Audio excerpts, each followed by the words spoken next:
And we are live and bright as ever, thanks to my ring light there. I'm kind of debating since I mentioned about Power Rangers. Let's see. Hold on. Hmm. I could go with this. Got the multiple colors like Power Rangers, but I think I'll go with this. Yeah, it's a lot brighter. So yeah, I'll take advantage of this. Yeah. Ooh, okay, so oh boy, we got two topics today. Um, so I said Hong Kong Phooey and the Power Rangers. One with Hong Kong Phooey actually kind of has a little more there that sort of led up to Hong Kong Phooey. I was gonna do these as two separate showing videos there. I figured I'd just go on and talk about them. One to kind of save time, and also, like get off and then like have to wait later to do those. So yeah, we're gonna talk about it all here. We got one person. Definitely hit a like up there. Um, so yeah, let's get on into this. Hong Kong Phooey and the Power Rangers. Oh boy. So funny thing about Hong Kong Phooey part. First of all, anybody who probably some of y'all watching probably know what Hong Kong Phooey is, especially I guess possibly my age or heck, even if you're older than I am. I'm like 37, so even if so, yeah, chances are you're older than I am. You probably is more likely you've probably heard of Hong Kong Phooey because I'm not sure exactly how old this show was. Let me just check just to make sure. 1974 to be exact. So actually, this show is actually I was born in 1988. Oh boy. So I'm 37. Add 14 to that. This show is 51 years old. Wow. And yeah, you probably noticed on the thumbnail. Yeah, that's Hong Kong Phooey. Um, so just a little brief of what the show was about before we go to the topic. Just a little brief. Um, it was basically the dog you saw on there. Yeah, he's a dog there. Much like Brownie, might do a short later at some point. Uh, but yeah, he was a dog.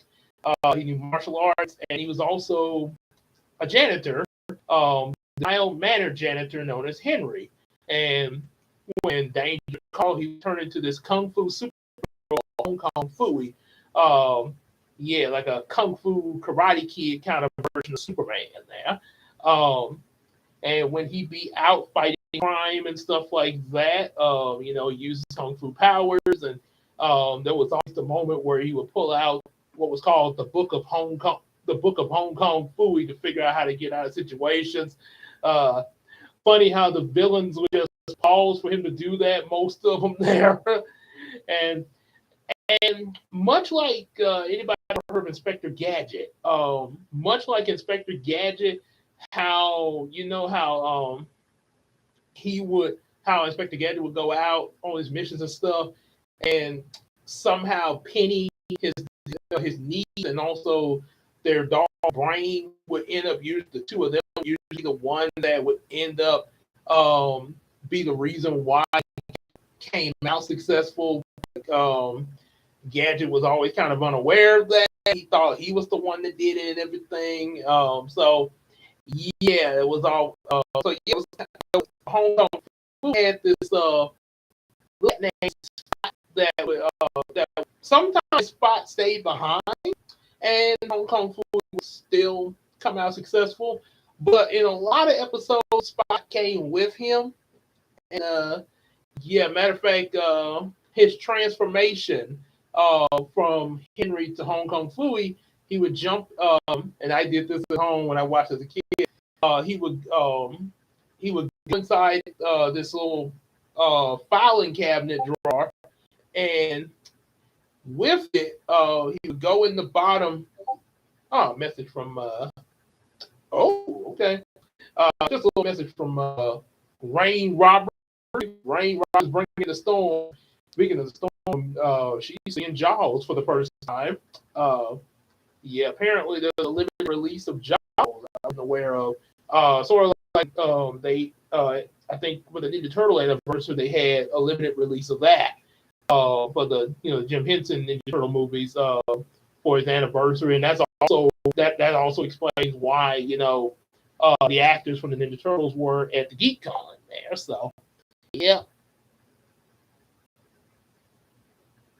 Oh, so Jaws started the animal themed movies. Oh, interesting.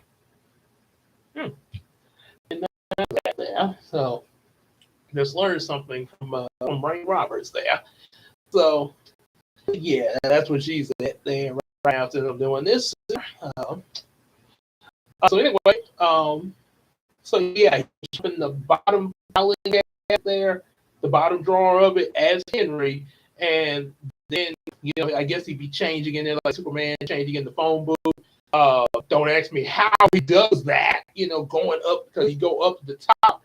Somehow it would, and Spot would be on the top of the on the top of it, and he would hit on it a few times, and he hop on an iron board, and then he was outside to his Phooey mobile. So and I got there this all to mention about Hong Kong Phooey.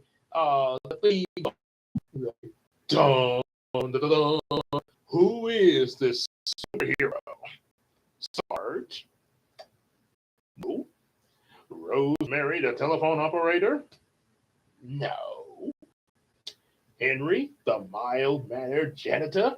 Could be Hong Kong Phooey, number one super guy. Hong Kong Phooey, quicker than the human eye. He's got style like Ruby down. Oh, better yet, yeah, that way. I know most of the song, but yeah, I won't be wait. We know the show. Hey, you're not singing right. Let me make sure that I got some people that would call me out on it there. On lyrics, yeah, there we go. Scatman Karate, I knew it. Knew he was Scatman Carruthers. He's the one that plays Hong Kong Phooey. If you don't know who Scatman Carruthers is, he's the one. He's also the voice of Jazz in G1 Transformers. It came out in 1984, 10 years after Hong Kong Phooey. Any luck, Jazz? Negative. No signs of Cybertron in the inside of a game, Jazz. Let's see. Ah, here we go.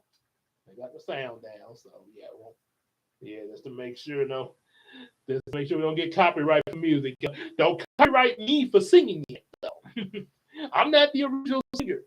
Okay, so here we go.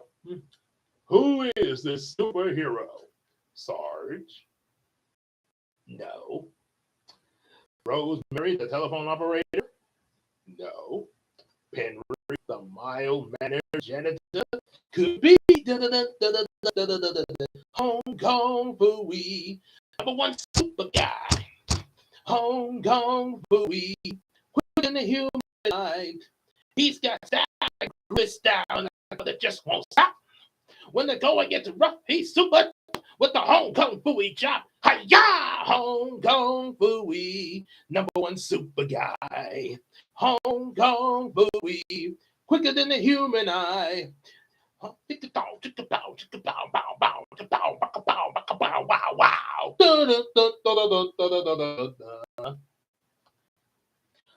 Kong Phooey's Fanrific Gong.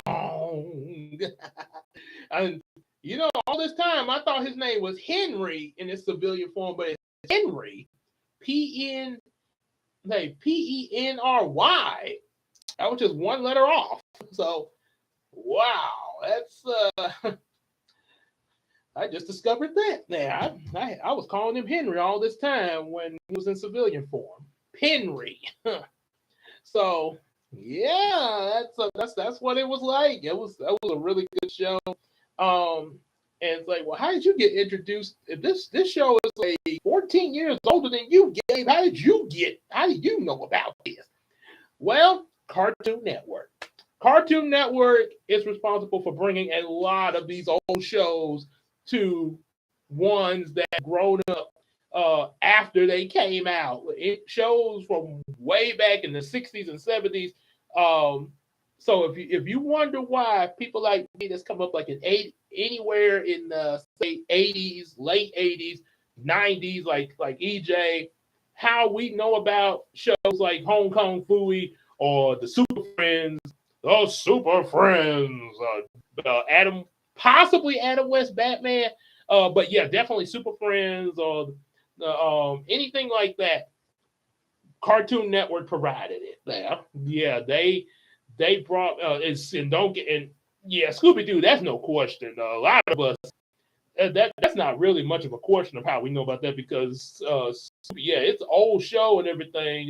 Scooby Dooby Doo, where are you? We got some work.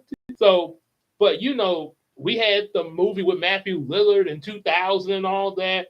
A whole bunch of animated movies in the 90s. The pup named Scooby Doo in the 80s, and all different, several different Scooby Doo shows even before then, and still had Scooby Doo shows coming out like What's New Scooby Doo? We're gonna follow you. We're gonna solve that mystery. Movies based off of that series that came out, made for TV movies. So yeah, it's like pretty much like Ninja Turtles. Like Ninja Turtles. They were Scooby Doo probably older than the Ninja Turtles, but yeah, that's an example of some shows just don't die. Yeah, Ninja Turtles, they kept having different versions of them throughout the ages, all the way up to stuff like Teenage Mutant Ninja Turtles, Teenage Mutant Ninja Turtles, Heroes in a Half Shell, to the power of the dawn of the turtles on the number. So, yeah, stuff like that. Yeah. And of course, the old classic Teenage Mutant Ninja Turtles, Teenage Mutant. I'm about to give y'all a nostalgia river here. Oh boy, Hong Kong Phooey bringing forth a waterfall of nostalgia. It's like I'm about to fall off of it like Cusco and Pacha. Don't tell me we're about to go over a huge waterfall. Yep, sharp rock with the bottom, most likely. Bring it on. Booyah!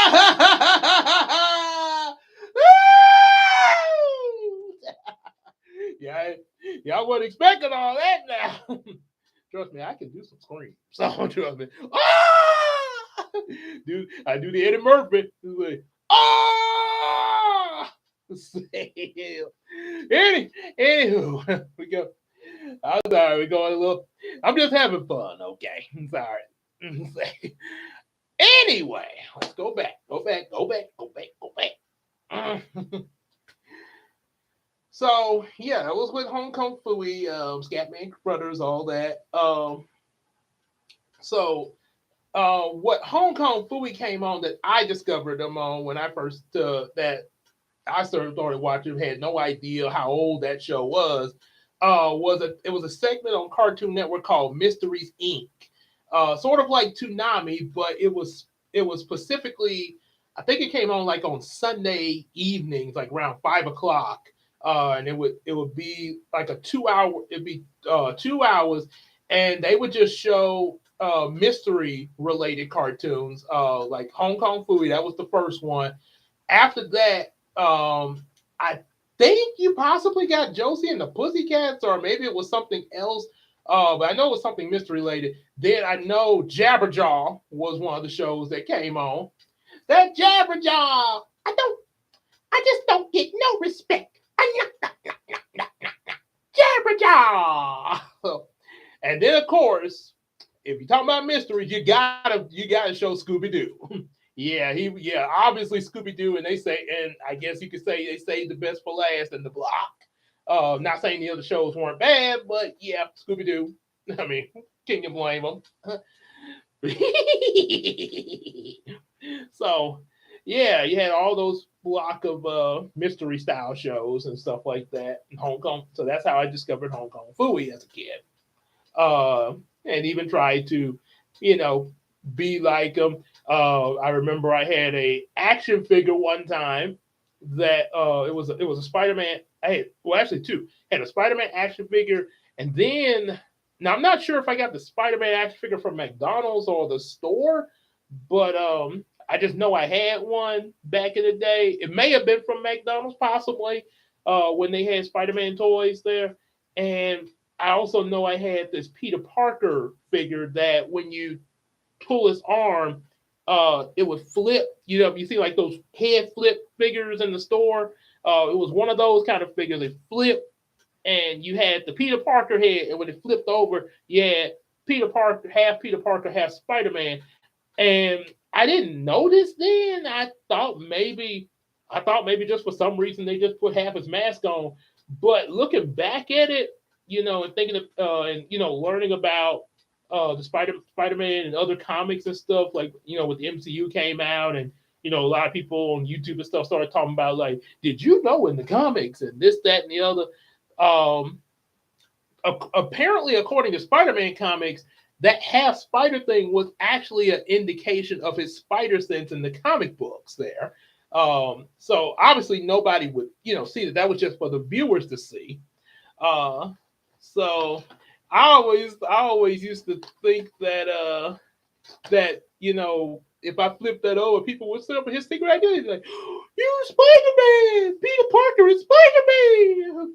So I would take the Peter Parker figure I had with the Peter Parker head and put him in the bottom drawer, and then open up the top drawer where I had my Spider-Man figure, like he did the Hong Kong Phooey thing there. So yeah, that's kind of, I remember doing that after watching Hong Kong Phooey so much back then. I did that with my Spider-Man figure, and then I sort of played around with that idea with other things. I even got a video of me doing that little thing with some of my other toys. Like I had a Gargomon figure I did it with.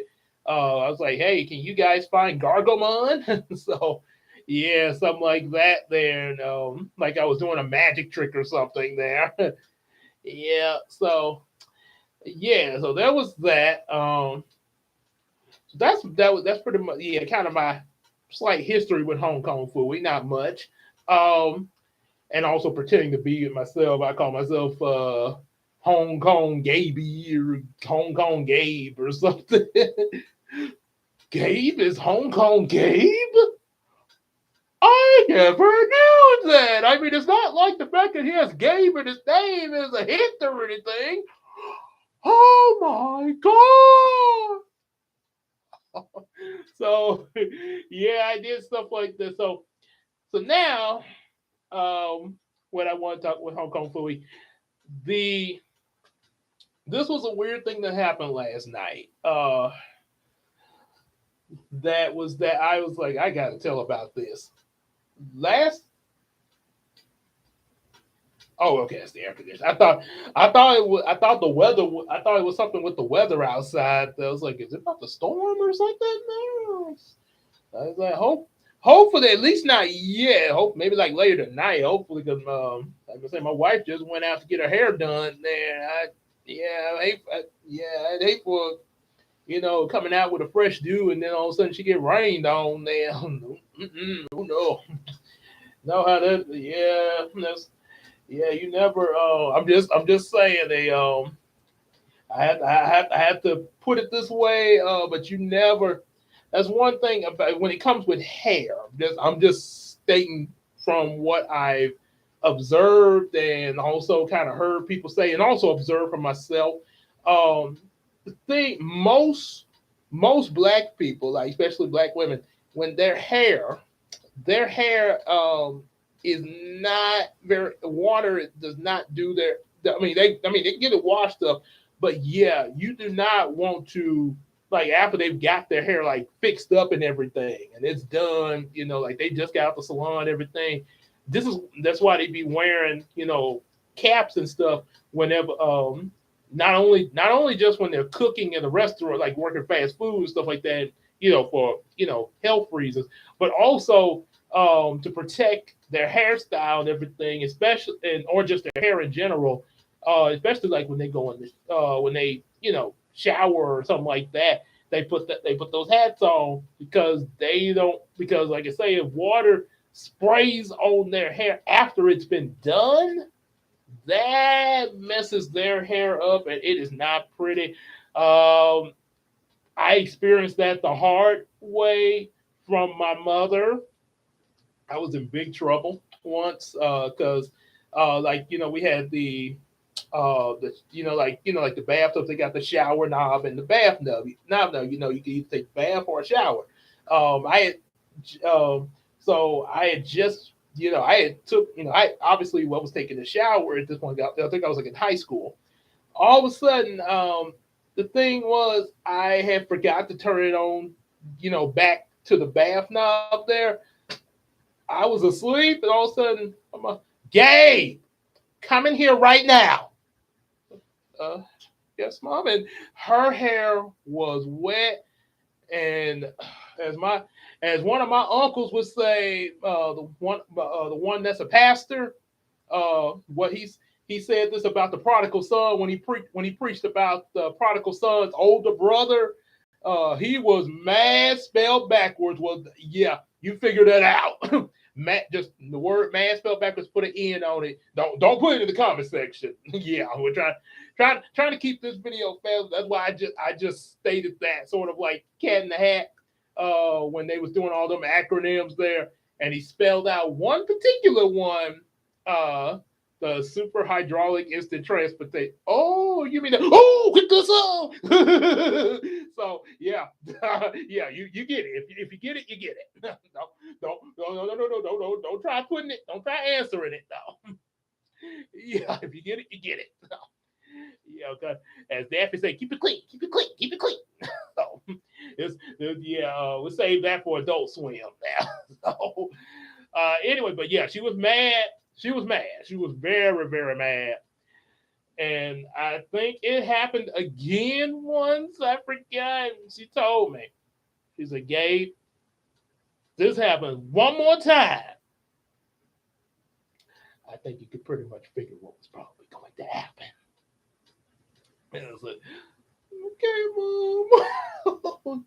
And, yeah, that's like, I was like, yeah, don't get. And like I say, hey, trust me, I love my mom there, but yeah, you don't want to do but that's the thing, yeah.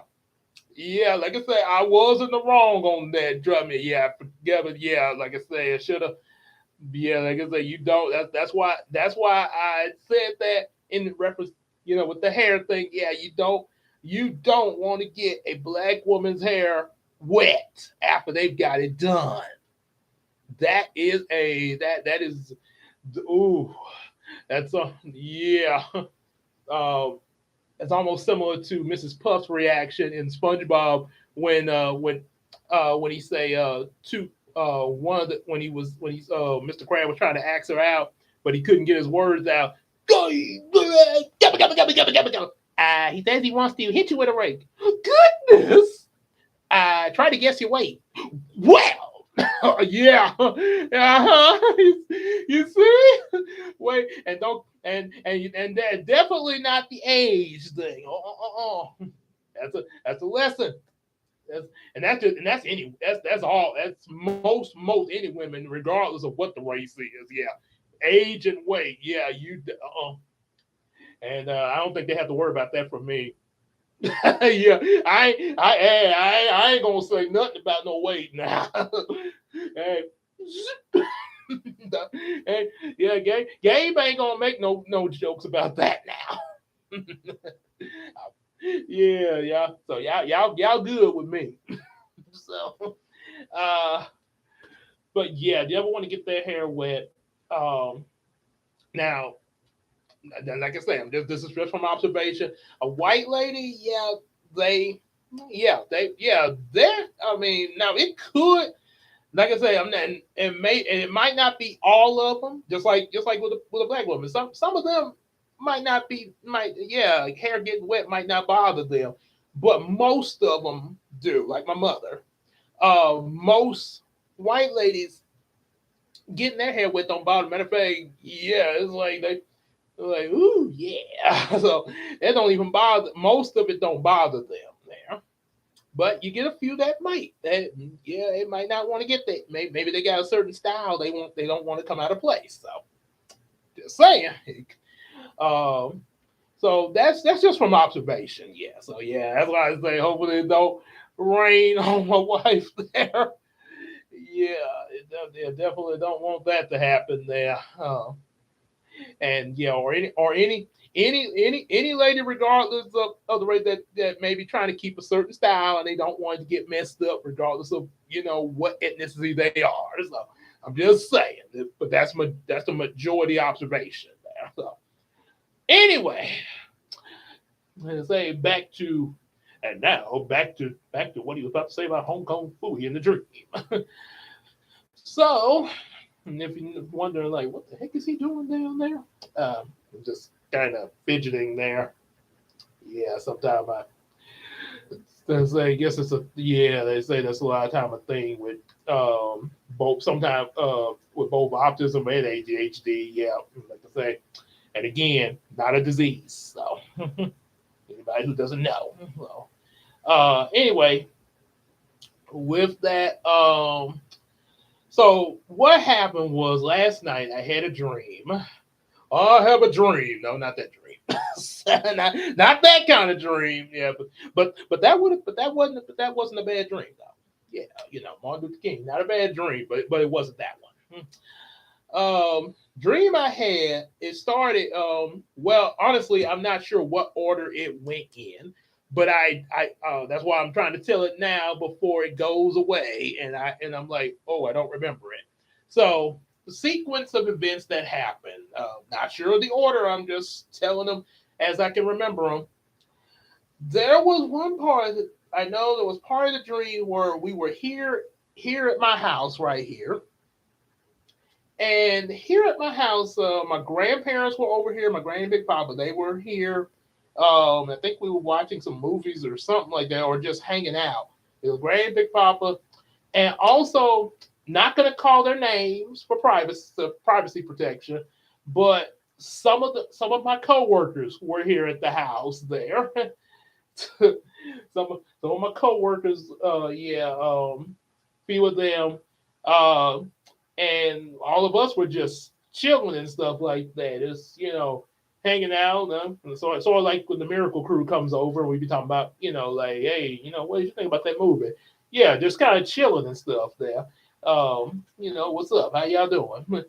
And so that's pretty much what I remember. We was all just hanging out, and then for some reason, anybody who's seen RDC World, remember that? Anybody who's seen that YouTube channel probably know about Anime House.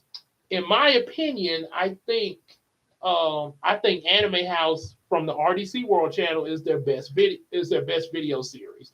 It's a six-parter, and I there's there they might possibly add some more to it. I don't know, but I mean, who knows? Maybe they might. Not sure because I think it probably took them a while to make each one of the ones that they have made there because of all like the scheduling of their cast and everything and all the costumes, locations, and all that. Especially when they got past like the first half of it, part 1 through 3. But it's a six-parter that they got so far. It's part 6 almost. Once they get to like I think part 5 and 6, it almost feel like you're walking into a cinematic MCU movie.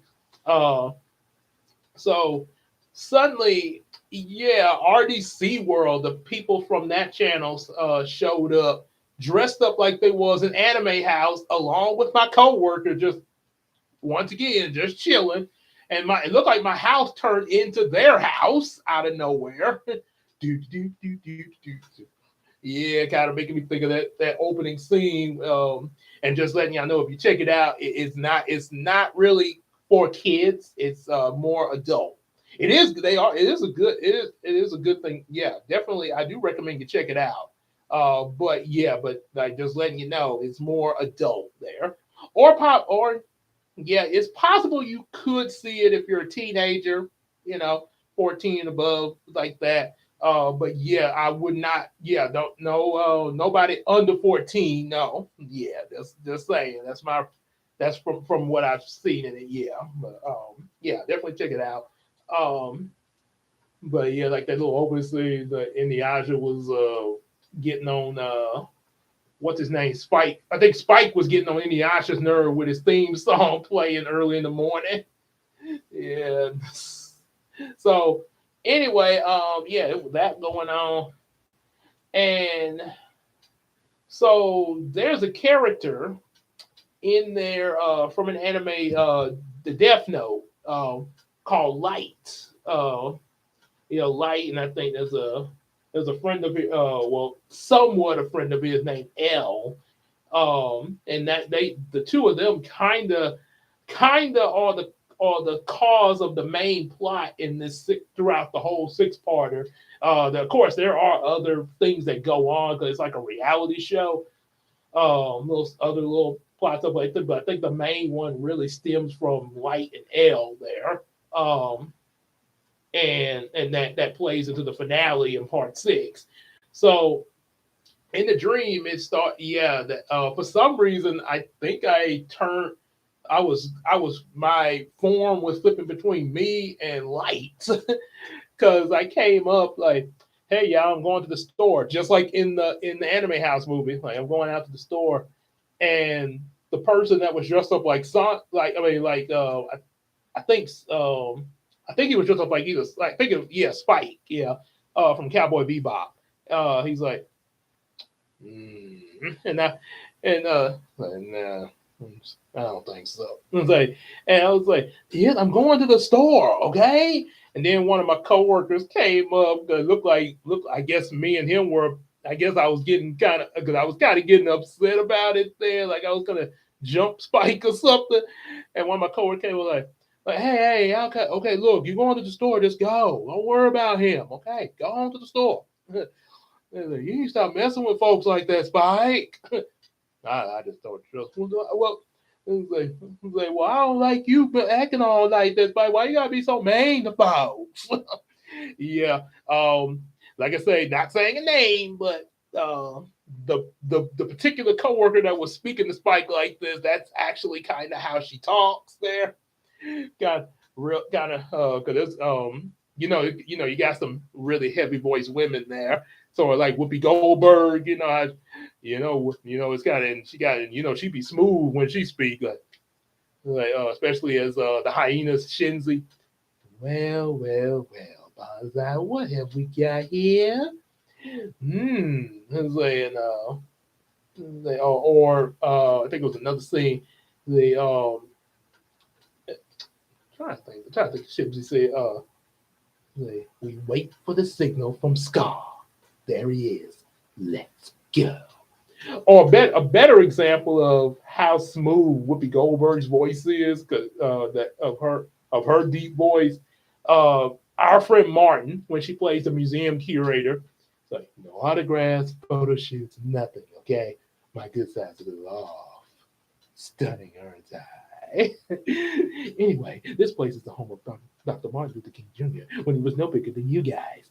So, yeah, kind of like that there. So yeah, it's kind of how her voice was, the coworker there. So I went on. So I got outside, and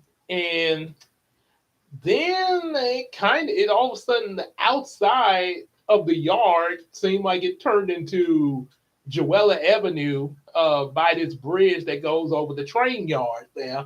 And I'm not sure if I turned into this or if I saw this guy.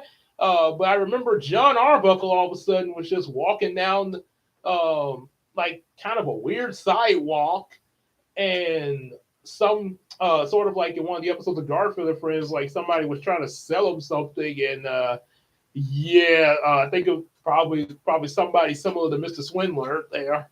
Yeah, I remember Mr. Swindler from Garfield and Friends, who always be trying to swindle you out your money and everything.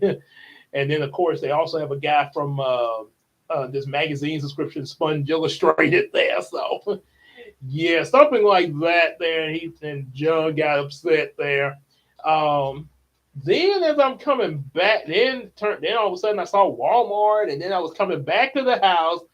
It was just that's the thing about dreams; they just get really weird at times. Like stuff just started happening, and yeah, you don't really know what's going on. I mean, you don't really know you're even dreaming because that part of your mind is shut down. The part that will be able to determine reality and what's not real there.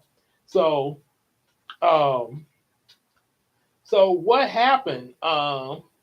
There was a as I'm coming back home, there was this dog that followed me home. There, look, sort of.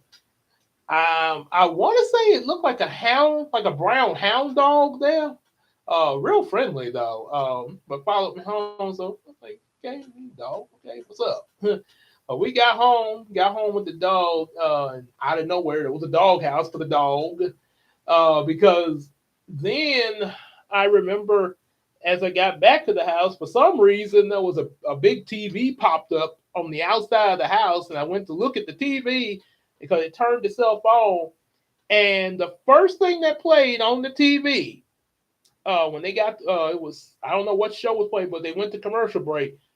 It was a trailer. Y'all listen very closely. It was a movie trailer for a live action Hong Kong Phooey. Say what? Live action Hong Kong Phooey movie trailer. Sorry, coming in.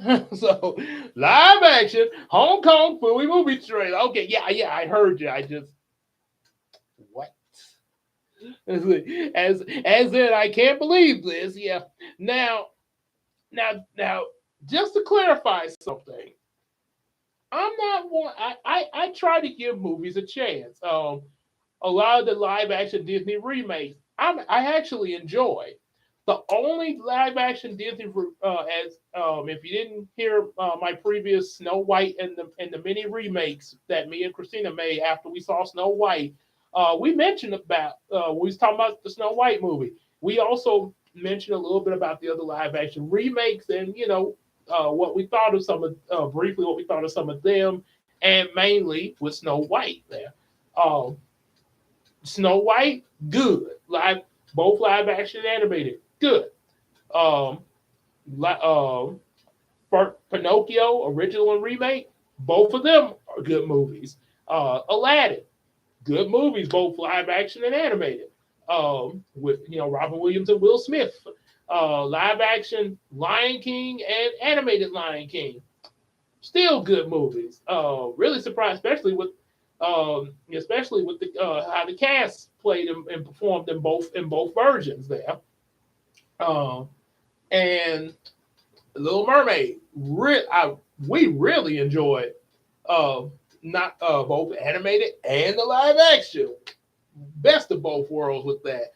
Um, I have not seen Jungle Book's live action remake, but I've heard a lot of good things. One day I might see it, and yeah, hey, hey, I hope, hopefully I enjoy that too. I mean, seem like that so far because I mean, I'm pretty sure there's other people that enjoy the live action remakes too, but I've also at the same time heard a lot of people who hated the remakes and almost like they want to burn the remakes, like God, no, man, there's too much hate.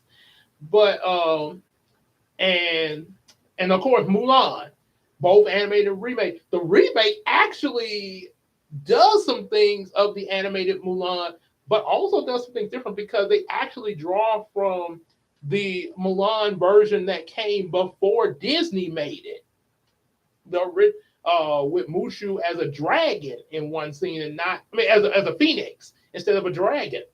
So and they sort of even added a little something to Milan that I was like, man, this movie is good. Why do y'all hate it again? I don't see how this movie's bad. So yeah, so me and Christina, we really enjoyed that. The Cinderella was good. I will say it wasn't, the live action remake. not exactly at the level of like Aladdin or Lion King, but it wasn't bad. It was still good. Still enjoy it. Hey, be kind. Really good message. Um, Only thing the only live action remakes that I did not enjoy, and I'm glad they went back and did that live action Snow White because Maleficent just wasn't cutting it. No. And then I don't get how that movie got a sequel, but yeah, that I mean it didn't even seem like that good of a remake of Snow White. More it's Maleficent. But despite how bad that was, we got Descendants from it. I think that's how they got the idea to make Descendants. With the daughter of Maleficent and Hades, Mal. But unlike Maleficent, Descendants actually is a good movie trilogy, though. So, yeah, I mean, there's a few thing nitpick stuff like that, but it's actually a good movie trilogy. Um, yeah, only thing that that I'm not too pleased with is when I first got introduced to it, my former co-writer of my old channel and a certain YouTuber uh, caused me to hate it. I guess trying to be part of the in crowd with their followers and stuff. But glory be to God when I kind of got away from that crowd and with the people I should be with, man, the sentence wasn't really all that bad. Man, I'm sorry I hated it. So like the Ants movie from DreamWorks. There, so yeah, but yeah, so I guess that's an example of from bad comes good there. So, but Maleficent, yeah, not good, but Descendants was good though. And probably the only other live action remake that I actually that I looked at more so for the first time and had to look at it again for a reaction to it, Beauty and the Beast. But I will say it's not quite as bad as Maleficent. There are some good points to it, much that's similar to the animated movie, but it's not enough. It's not enough of a saving grace, though. Yeah, yeah. With Beauty and the Beast, that's the only remake that I because one reason why that funny just scared the heck out of me. That was some bad CGI furniture. Yeah, but at least the CGI in Little Mermaid was a lot better. Yeah, Nick Flounder, they could have done him a little bit better, but he wasn't terrible though. Yeah, and Sebastian was probably the best CGI creature in the live action Little Mermaid. Um, so yeah, there was so yeah, that's what I didn't mean to go into a ramble on that, but yeah, just case in point, I try to give movies a chance there as of now being in a though even more so than when I was growing up there. So yeah, I try to give movies a chance because I don't like the ideal of trying to do all this hate on the internet and stuff like that. Yeah, so yeah, there are some movies that aren't that good, but yeah, let me at least see what maybe this movie isn't so bad. Let's at least take a look at it.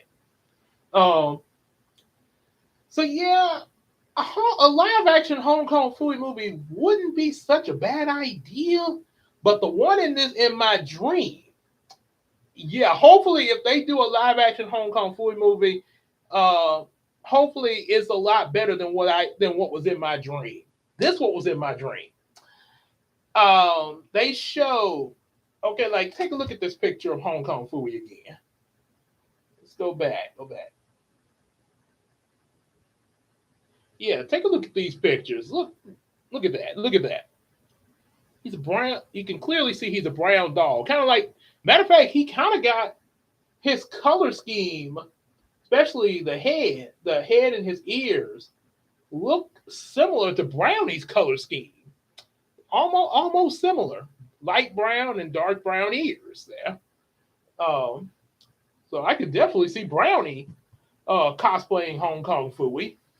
Um, here's the but in my dream, the dog. So it wasn't a CGI dog. They didn't have like a CGI of Hong Kong Phooey. Um, like remember like what they did for Garfield in the Bill Murray movie. They had a CGI Garfield. Wasn't too bad. Um, of course, the one that Chris Pratt played actually looked more like Garfield. Bill Murray's the one that he voiced. I know he didn't make the movie there, um, but the Garfield render that they had for that, it was okay. It was okay. It wasn't bad. Like I get it. I mean, obviously you wasn't gonna find a cat that actually looked like Garfield, but they were trying. I guess they were trying to make it like, what if Garfield somewhat existed in the real world? So I give them points for that. Yeah, and yeah, I enjoyed the movie. Like I say, wasn't that bad. Only nitpick, you could have if they didn't have a CGI Odie, which could be a budget thing. I don't know what was going on behind the scenes. And my only suggestion, hey, if you can't CGI Odie, just get a wiener dog or something. Yeah, that's. But other than that, everything else is good. That's and like I say, overall movie enjoyed, had a good time. It's just simple, just a simple enjoyable movie. Uh, so um, so with this trailer, so like what I mentioned about that, the dog they got for Hong Kong Fooey wasn't even the same color as what you saw. He wasn't even close to that color. I mean, they didn't even try to get a brown dog there, and you could get a brown dog. I don't know why, or again something close to that, like maybe possibly a furry kind of light tannish like dog or something. They didn't even try that. It was a black Rockwiler. He had a little brown in him there, but not much. It was, yeah. I think I guess you could say black and somewhat dark brown. Um, Matter of fact, to give you an idea of what this dog looked like, anybody who's seen Bill Murray's the Garfield that Bill Murray did the voice for, he looked. There's a scene in that movie where there's a Rockwiler in that movie, Luca, and Garfield sort of messing around with him, and does, and sort of like the way he messed with dogs in the comics. There, if I ever get off of this chain, you're going down. I feel good. I knew that I would. Oh, so good. Back up. I don't know how wild this thing gonna get. Let me see. Rockwiler. Okay, so yeah, this is pretty much, yeah, like yeah, and that's the thing that's kind of what they used in the Garfield movie for one of the dogs there. That's what he looked like. This was Hong Kong Fooey for the live action trailer in my dream. What? And what was even worse, they didn't even have him dressed up like a janitor as Penry, or even in the traditional Hong Kong Fooey outfit at any point in the trailer. He was just, I guess I have to say, he stood on, there was some scenes in the beginning where he stood on two legs, and the rest of the movie he was on all four. He was just naked. So yeah, like Meow said in the scene of Pokemon. Pokemon get to go around naked. So yeah, the dog, but they did have him talk. He actually had the Hong Kong Fooey voice when he spoke, but it just didn't. It was just terrible. It was a terrible trailer, and he was like, "Hi, he wasn't even." He didn't even seem like they didn't even try to CGI the dog do any kung fu moves or anything. I mean, at least take something. At least CGI the thing. Just saying, but they don't do that. He's just running around. He tries to stand on two legs in the beginning, and then the rest of it he's just on four. And the last scene of the trailer, I remember, he stood up next to, I guess this was supposed to be the police officer that's in the series. What's his name? Sarge, whatever. He sat next to him, asking what in the world was going on. It looked like they were sitting in jail, and the Sarge was like, "Will you be quiet?" I will say one thing about the trailer. I sure wish they could have done something like this with Kangaroo Jack. The noise, said a hip hop, a hippie, the hipper do the hip hop, up, do the bang bang, up, the bang bang. I would, yeah, I am Jackie Lays, and I just like to say hello to the east, to the west, to the stuff, money? You mean that money? Yeah. So I wish they could have done, where Kangaroo Jack was talking more than just a dream sequence. Yeah, because when you go to see a movie called Kangaroo Jack and you hear him talk rapping in the trailer, you expect this, even if the movie is not a masterpiece, at least I could enjoy a talking kangaroo through most of the movie and get some laughs. Like, well, that movie wasn't all that good, but hey, that kangaroo was pretty good. I liked it. Yeah, he was funny. At least give us something. But no, he didn't give. They gave us something, but not much of it. So yeah, that's what happened with the Hong Kong Free trailer. Yeah, he talked throughout the whole trailer, but it was just terrible. It was-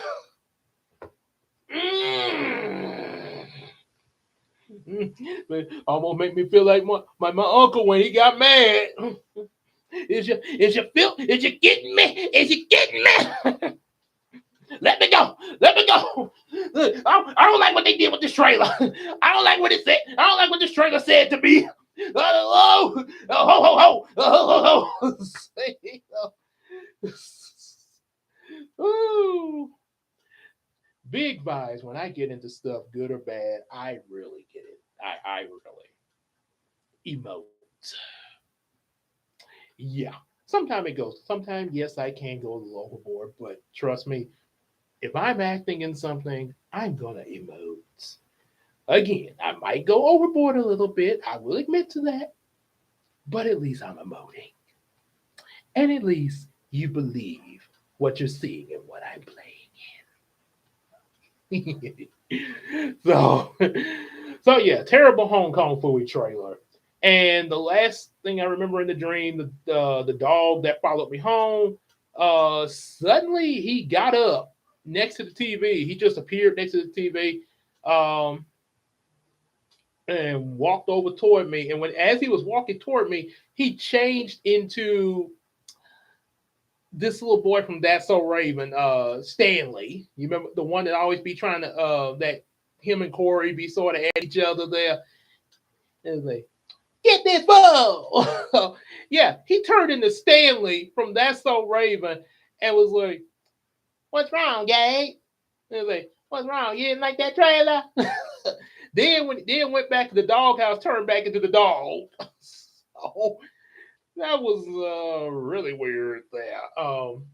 Yeah, about almost about as weird as one dream before this one, where for some reason I woke up from one dream into another dream, and I was at the store, and I tried to get out of the store for some reason because I felt like I was dreaming again. I was trying to get out the store and hope that I woke up, which I did eventually.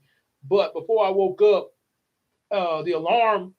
this alarm system we have in the excuse me, this alarm system we have in the store, it went off, and and all of a sudden, my the produce manager looked up, Gabe, and I took off running. The produce manager took off after me, along with several other employees in the store. Everybody was running after me, and the produce manager. It was raining. He slipped. He slipped on the one of the puddles in the parking lot. Went sliding all the way to Posado's down the street from Kroger. Welcome to Posado's. Can I help you? Well, since I'm here, I might y'all got any of those souplas anyway?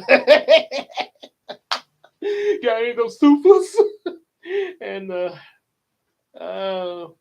let me get a taco platter with some fried rice. So and Oh boy. Oh my god. Mm. That's a hit. I'd be dreaming some stuff there. Some of it surprises me. And obviously the people that I tell about it there, because I remember my nursery students. I told a dream to one of my nursery students where I almost got flattened by a train once, and also a ghost doll was coming after me in another dream, and my little nursery student Nisha, who's a senior now, well she's in graduate. I'm sorry, so she's 18 now. Uh, but back then when I told her, she's like, Gabe, why does everything in your dream try to kill you? I don't know. I wish to God I knew. So, oh boy. So anyway, so that's the thing with the Hong Kong Phooey dream. So now, it went on a little bit longer than I thought it would, but I guess I got going. Yeah, let me tell you. Okay, so about the Power Ranger thing now. So yeah, I got a series that I'm gonna not right now. I'm developing it in my mind, and I'll probably have a short. I should have a short, probably a few shorts and maybe a few little updates coming out to you guys. Also, if you follow me on Facebook, I posted. Matter of fact, that's what I'm about to bring up to show you as I'm talking about it, to give you more detail what I got in my mind so far.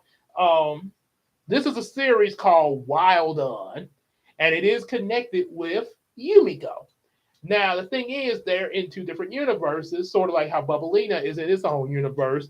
But unlike Bubblina, there are going to be some things, how, because Yumiko mentioned from the very beginning about the multiverse. It does exist, which kind of covers a lot of the other works that we do and have done, like Star Strike, the Starfighter comics, and all that. So yeah, multiple universes. That's how eventually you're going to get the Striker verse that I mentioned on a Patreon only video. Make sure you sign up as a Patreon, support the channel so you can see that video along with the other video we have up there, and also early views to other videos. Do it now. So, but seriously, though, support us on Patreon. Anyway, um, so anyway, so like I say, Wildon is connected with Yumiko despite the fact that they're in two different universes. One of the connections is Magitech. Magitech is actually something that's mentioned in book 2 of Yumiko, in Yumiko novel number 2. They mention about how Magitech is used pretty much all over Yumiko, and the cities in the regions in Yumiko that use it the most there. Also, in book number 3, novel 3 of Yumiko, Magitech is used by some crooks that Star Striker faces. And they're wondering, like, how in the world they get the Magitech from Yumiko. So, the Wild On series will sort of answer as it begins, and go alongside the Yumiko series. You'll start to learn about how this Magitech, how it came into existence and everything, it came, which is a result of since it's magical technology, which is a result of fairies that created it. And also these fairies have a connection with another group of heroes called the Alpha Guardians. So the Alpha Guardians obviously use Magitech as well. And Magitech is and eventually over time, some of the Magitech took life of its own, and uh, formed together and assembled itself because it can actually, replicate and stuff like that. So it produced its own planet called Wildon, in sort of like how in the Michael Bay movies, Optimus says that Cybertron was created from the Allspark cube. And then in some cases, you hear that the Quintessons was responsible for it, but you could say that the Quintessons actually made the Allspark to create Cybertron, and who knows what else. So yeah, Wildon is definitely created from the Magitech, which, like I say, came from the fairies. that are also in alliance with the Alpha Guardians. Um, it's from I'm kind of think about that part, but it's obviously from years ago when it first came in. I'm not. Eventually, I'm going to figure out how far back it goes there. Sort of like Cybertron, being around for a long time. So definitely reference with Transformers a little bit, and also Beast Wars because you got animals in this, robotic animals, um, along with the Power Ranger references.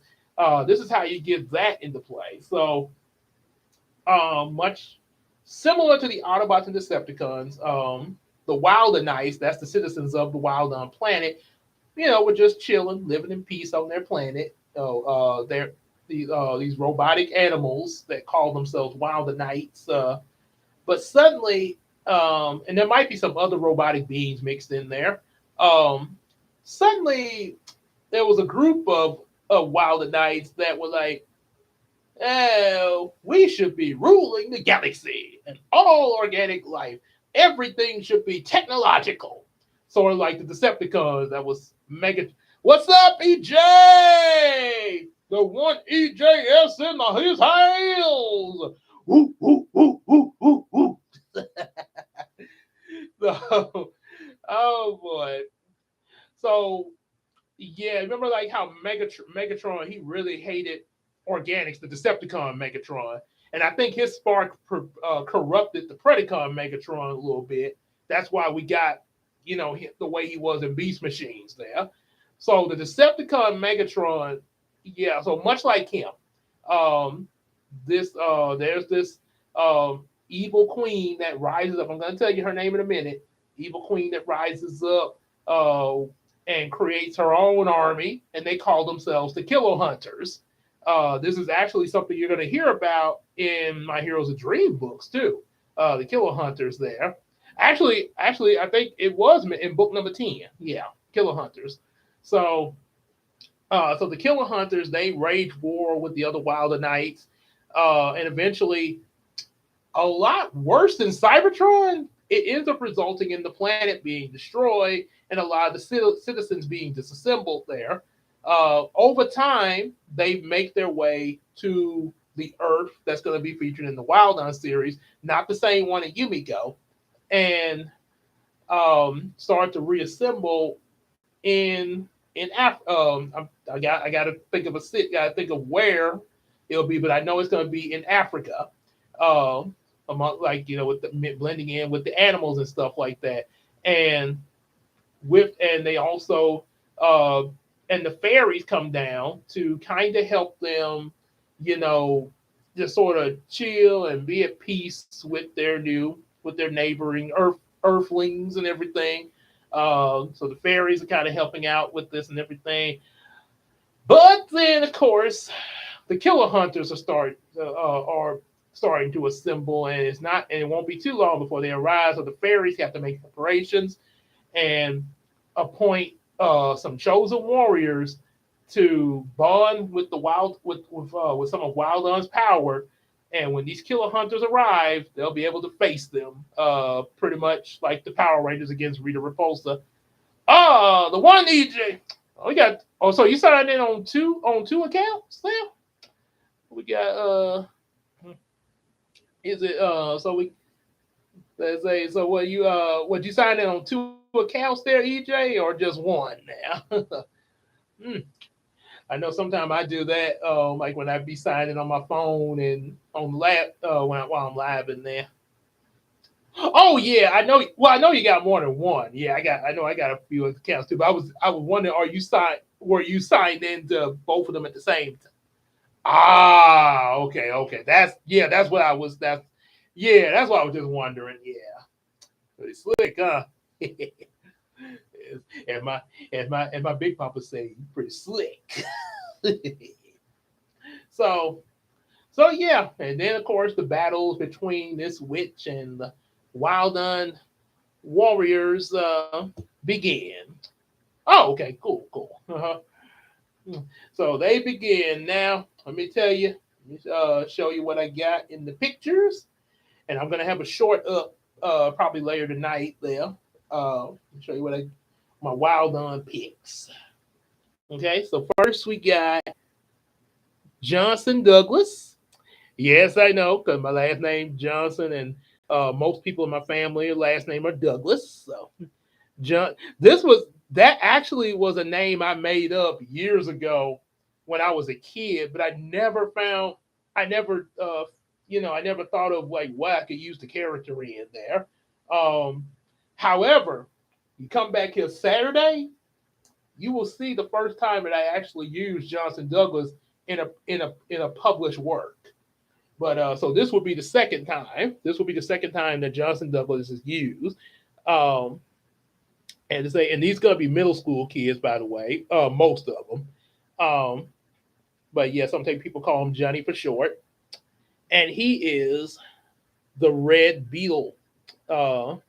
You see right here, the Red Hercules Beetle Warrior. Yep. Say Christina said it also kind of remind her of Big Bad Beetleborgs there. Hey, which because then obviously they were actually kids too. Three typical average kids inside a haunted mansion. Just by chance, free to go. That made them beat the boy Beetleborgs. Yep. So then and then of course that was my character there too, as Johnson. It's gonna be Casey's character, Hannah Douglas, who's actually Johnson's big sister. Same age difference that me and Case have in real life, 1 year apart. Um, and she is the orange tiger moth warrior. Yep.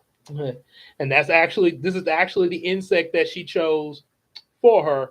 And actually, y'all, you remember when I mentioned Pest Raiders, EJ? When I mentioned that, this is what Pest Raiders is being converted to. So actually, this kinda is it's sort of like an evolution of Pest Raiders here. So yeah, yeah, that because I got it. Because I mean, don't get me wrong, Pest Raiders is a good idea, but thinking about it now as compared to when I first came up with it, I'm like, some yeah, I'm when I create stories, I like to do those shared universes, and I'm like, yeah, that's gonna kind of limit me there. So yeah, I want as the Disney princesses say, I want more. So that's where this come from. Here, that's how we end up getting what I'm talking about here. And there's your character, EJ. Uh, say Stephen Douglas. So this is the thing. Your character and my character are adoptive brothers of Casey's character. So we're both her little brothers there, which means your character is actually the youngest. I know in real life you're actually 5 years younger than I am there. For the character, I actually like my character is going to be 11. Casey's character is going to be 12. Your character actually is going to be more 3 years under me, which is going to be 8. So yeah, it won't be so it won't be too young there, but yeah. So yeah, you're a man, and obviously, if we were to compare ourselves to the Power Rangers, yeah, obviously, kind of like the Zach of the group. Yeah, man, if Zach was real young there. Yeah, Stephen Douglas, Steve for short. Mhm. Steve. And just like you chose, because I know you mentioned on the text you said either a grasshopper or a roach. So I said let's go with the grasshopper there. And yep, give you green because the grasshopper got some pretty good abilities there. Yeah, because you can really, and they say you can really hop around and even use that to your advantage against enemies and stuff there. Them grasshoppers can hop. They hop hop. Yeah. So the green grasshopper warrior. And of course there's Christina's character as a beautiful princess, of course, a butterfly princess to be exact. And so she's an African princess to be exact there. And she's actually an African fairy princess. So her She's the fairy princess Zara Tatali Kita. Like Kia, I have to make sure I look up to make Kiata there. Let me show you the. Yeah, it's right there. Yeah, have to get used to saying it there. Yeah, okay. I think you kind of can see it there. Yeah, sorry to get it to show up there. At least the light kind of helps a little bit. So her name is actually African for beautiful butterfly blessing. And yeah, kind of obvious, huh? And that's her as the pink butterfly warrior. And also another thing to note about these bugs, these bugs that I'm using here are native to Africa. They're actually red beetles actually do exist. I've actually looked that up. And they some of them are in Africa. Um, the tiger moth is a native of Africa, and there are orange tiger moths. Obviously grasshoppers. I mean that's obvious. They are green. And there actually do pink butterflies do exist. Yep.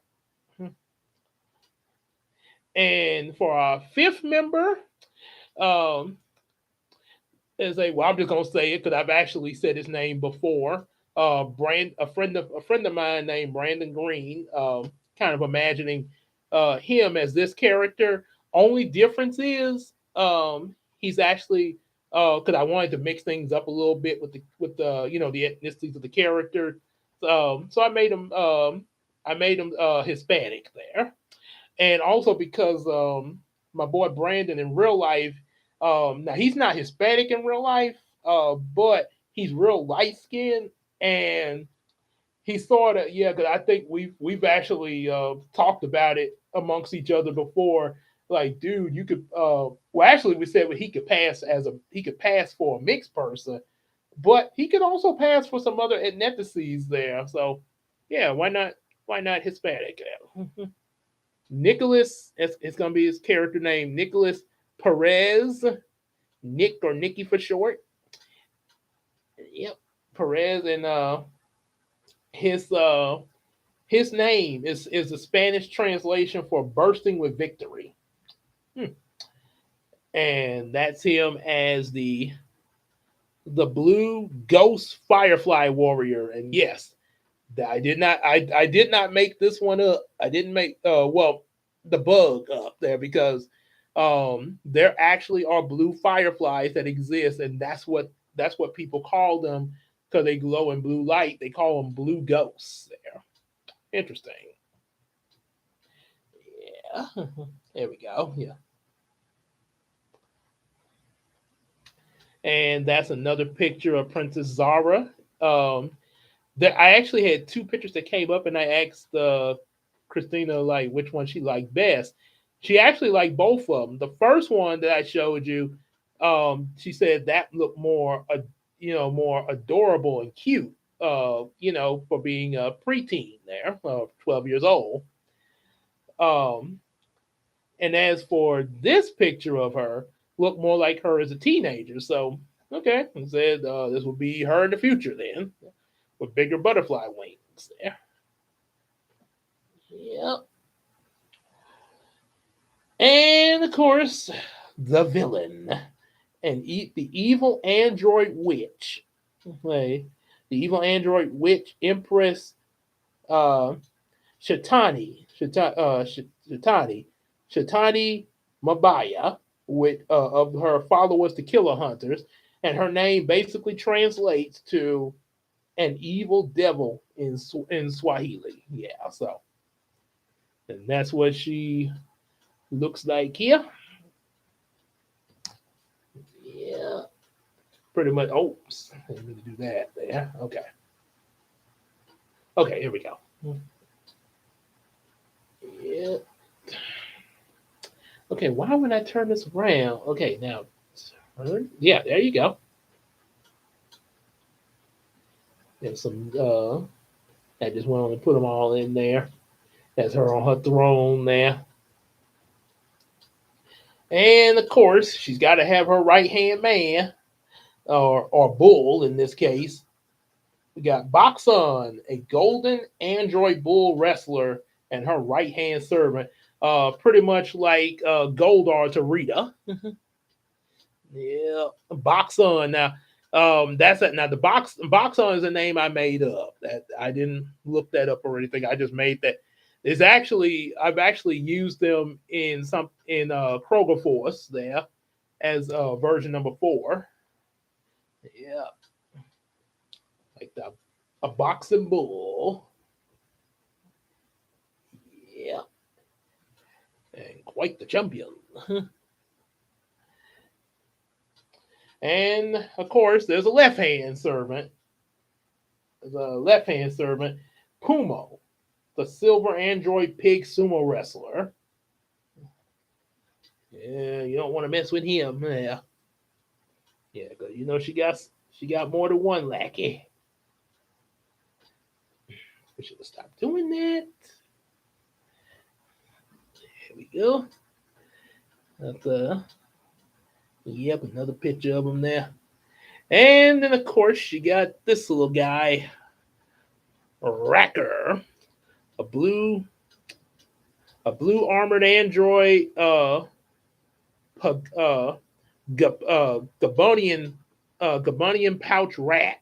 And that's in that yeah, y'all can look that now I made up the name Racker, but there actually is a type of rat called Gabonian pouch. These are the biggest rats you'll ever see in Africa. I mean, they I think they're even bigger than, just a normal mouse you see scurrying across the house here in America. Yeah. But yeah, in real life, these are some huge rats there. Yeah, if you're one that don't like rats, yeah, probably, yeah, you probably wouldn't like seeing this in your house, ladies and gentlemen. There, yeah, he's an expert marksman there. Kind yeah, that's some another picture of him there, fierce. Say hello to my little friend. Ah! And of course, you got some other characters here. Prince Utani Lakur, which his name translates to a nice joke in Africa. Yeah. And he's a prince in Africa. And also his friend, who is another prince, uh, Prince Hari Ajabu. Yeah. Ajabu. Yeah. And his name translates to a wonderful free will. And that's them together. So if so Mike, you probably figured it out. They're sort of like imagine African version of Bulk and Skull. Doot, doot, doot, doot, doot, doot, doot, doot, doot, doot, doot. I guess if Bulk and Skull were rich there.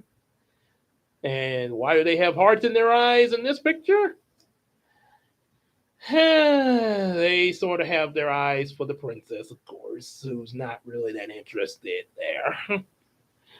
The thing behind that is there, not just these two, but there are several princes that are living in the air in this area, um, for the princess to just kind of hang around, just go to hang and chill with, and get to know.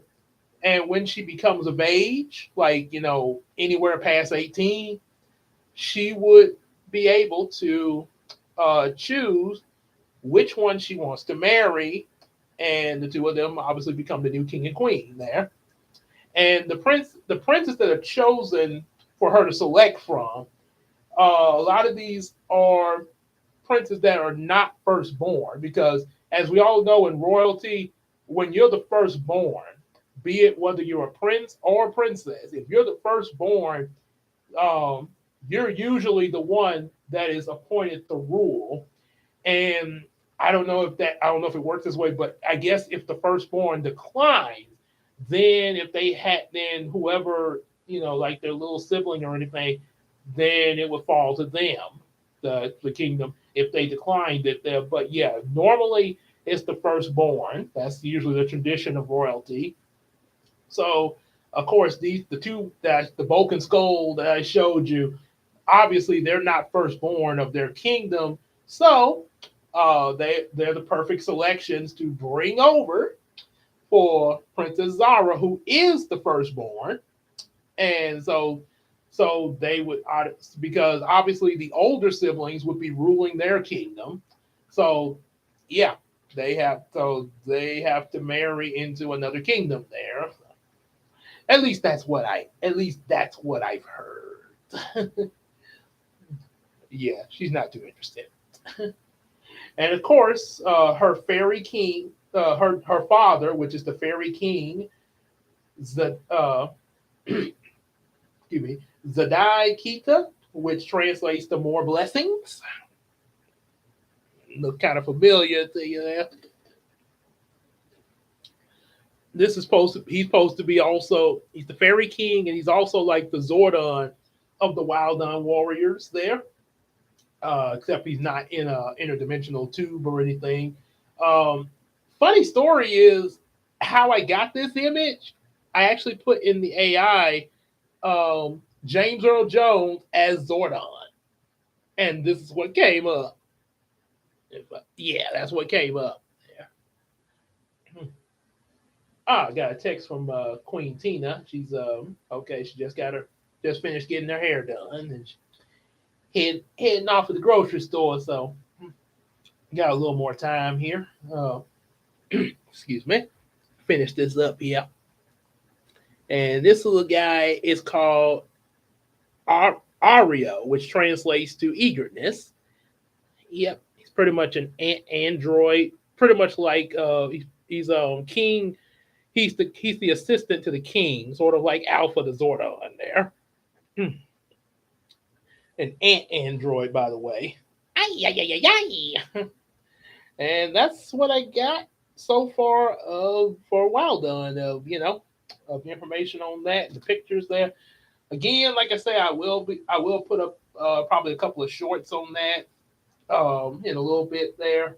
Got to do some other things though. Want to do some other things first, but I will get some shorts on that eventually there. So yeah, so yeah, that's pretty much it. That's what's gonna be. So yeah, like I say, if you're wondering when I'm gonna when I'm gonna start that series, like get books of that out.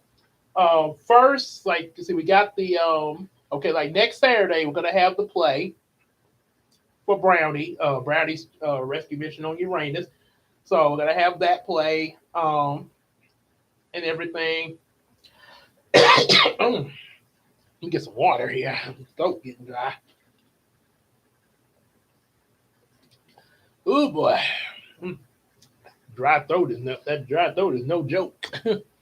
So we're gonna have the play next weekend, September the 13th, and then also it's gonna be on the 14th. Gonna be 6 p.m. on both days. Um, and as I mentioned in my weekly update, I won't have a live stream on those days. I will be doing another live stream tomorrow on the 6th and on the 7th. I will live stream those days, and hopefully I can live stream again Wednesday so I can get a little bit more of the Bible reading done. Get back on that. But 13 and 14, yeah, we will not live stream because, like I say, the play is at 6 p.m. Not both days. So, but I did find out, and I'll mention it again. I did find out that I can actually film my play. So yeah, Christina will be with me. So she can. So she's gonna film my play. Uh, that's what she's gonna do. But I can't, film the whole thing. Obviously, yeah. So, um, and I assume, and I'm gonna, yeah, I guess, because I know EJ is at work. That's that might be him back in. Um, if you're back in, EJ, I'm not sure if that's you or not, but and if not, I'll let you know. Um, I get we can film our own play, but we can't film the whole film festival. But yeah, we can film our play. So yeah, Christina, she'll probably film mine, and I guess I guess maybe maybe one of the people that you've invited, EJ, maybe they could film, yours with your camera for you, so you can show show people on your channel your play and everything there. That way we both have our plays on our channel there. Yeah, that would be that sounds pretty fair to me there. So yeah, that's how it's gonna work there. Um, so we'll be able to show it our own play, and like I say, after the play, I will we're gonna hopefully be able to get Bubblina where it can you know get published and everything at least at least no later than my vacation in November. It can at least be sent off to be published. Even if I have to order and maybe like I ordered books and they come in the mail near Thanksgiving or so, but at least I be done already finished it and made the order at the start of November at least. When I right before I go on my November vacation. Basically, hopefully I get it done before. Basically, I hopefully I can get it finished and ready to publish by Halloween. So even if I have to send it off, in November, at least Halloween it'll be done. Yeah, all proofed and everything. All the proofs put in and pictures and whatever that's needed there. So that's good. So yeah, that and at the same time, I'm also gonna while Christina's getting that together for it to be published. I'm also gonna be getting Yumiko number 4, which pretty much is the play, but more padded out there because it's like a little origin story for Brownie. I'm gonna be getting that done, but I'm not gonna release that yet. Like I say, it's gonna be Bubblina that's gonna get released in November. Uh, but Yumiko 4, because I want to take a break for the holidays and do some fan fictions. So I'm gonna try to have that where I can, no later than the spring, I can release Yumiko novel 4. And as for Wild Done, I'm it's I'm probably gonna start. Um, it's a possibility that I might be able to get the first book of Wild On out in the summer after book 4, or depending on how the ending for book 4 goes and how I feel, I might go straight into book 5 because it's a story about Emily and it sort of continues from book 4. At least that's what I'm thinking right now. But if it does that, then it'll be book 5 of Yumiko, and after that, we will start the first Wild On book there. And yeah, sort of, like okay, this is when we think it'll come out and everything. So yeah, so that's how we're gonna do that, and kind of be going back and forth between Yumiko and Wild On there because they are connected with each other. Uh, so So that's how that's going to happen for the future. We'll definitely remind you guys of it. Have some more updates coming and all that as time goes on.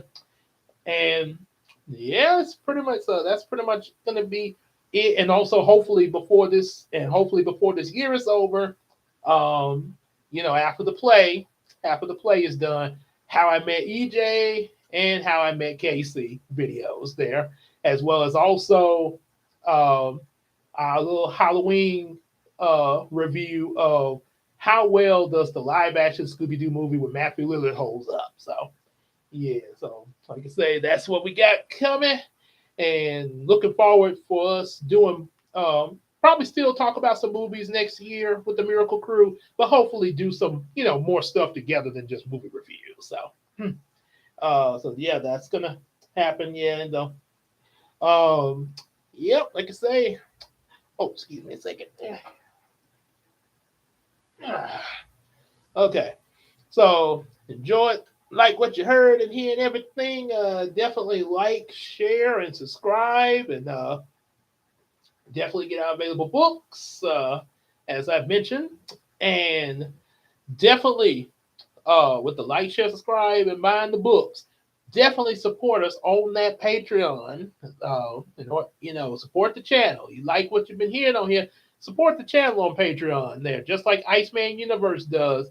And also, even give him a little support too. You get full length reactions of the videos that full length video reactions of what he be looking at on his channel. Hey Arnold, Ed, Eddie, Naruto, One Piece, and Spy Family, and even Courage the Cowardly Dog. And also definitely support the Miracle Crew and what we're doing. Yours truly, King Gabe, um, Queen Tina, Big Sis Casey, and EJ the Supreme. And also, definitely, just like you hang out with us in these live streams, definitely hang out with us on Facebook and Discord there. And let's tell each other some stuff on that McCary app. And also be on the lookout. Like I say, um, live streams are going to be usually Saturdays and Sundays with the Bible reading still on Wednesday, unless something happens. And if that happens, I will let you guys know and you know try to get around it, especially the Bible reading. That I definitely I don't want that to get taken away. But yeah, but the Saturday and Sunday live streams, yeah, uh, only on say 13 and 14 won't have them, but it'll be the play. So yeah, if something like the play comes up on the weekend, he'll let you guys know that hey, we got something that we're doing this weekend. Uh, and also, yeah, Saturdays and Sundays, if nothing be going on that night. Um, and also, so yeah, be on the lookout for that. But also be on the lookout if we have surprise live streams that come out of nowhere, like this one. Because sometimes there be stuff I be wanting to tell you that I gotta say right then and there that just comes to my mind. So be on the lookout for surprise live streams at any moment. If you want to well, how can I learn? How would I know if you're about to do a surprise live stream? Uh, yeah, check the community tab. Yeah, because when I'm about ready to do it, it'll pop up in the community tab. So yeah, so that, and with that, we'll see you guys in the next video or live stream. Until then, y'all take care, everybody. Peace out. There we go.